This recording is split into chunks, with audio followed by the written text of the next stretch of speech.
Good morning, teachers. I have a question for you. How many of you feel intimidated when it comes to teaching English grammar to students? If you as a student have sat through a class where the teacher mainly focuses on grammar, you will know how passive and boring it can be. Now, if you're a teacher, you will have felt how some students display a significant lack of interest when we teach them grammar. This is usually because students don't really understand or they don't see the point on why they need to learn grammar, and most importantly, they just can't see the relevance to their daily lives. So today I'm bringing you some tips that will totally change how you and your students see grammar and turn a boring lesson into a fun and engaging one. One of the first things that we need to understand though is that as teachers, we need to know what is the reason why we're teaching grammar. So grammar is good to know, but when it comes to speaking, it is not always very useful. To a lot of people, this sounds weird, but if you need evidence on why grammar is useless for speaking, ask a native speaker to give you a sentence using the past participle of the infinitive to be. Now, of course,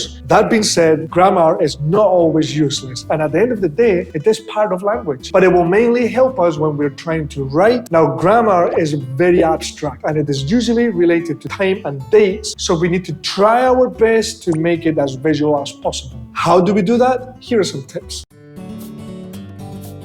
So number one is timelines. Although timelines don't show actual times and dates, they can help us explain when an action happened. For example, before the present or after the present, and help students understand where that action roughly fits in time. Number two, giving plenty of examples of situations related to our own lives while using the structure will help them see the grammar used in context. And after that, you can do number three. So the next one is personalized examples. Giving them examples related to their own personal lives will give the students time to understand it better, since it puts the new grammar in a context that they can relate to. Number four is calendars, a good way to put time into some type of visual. This works well because you can get even more specific and ask comprehension questions to your students by writing an action on a calendar and asking them how many days, how many years, or how many months ago an action happened. Number five is role playing. Something that I do a lot is role play a question and an answer using the structure. So I will pretend to be asking a question to someone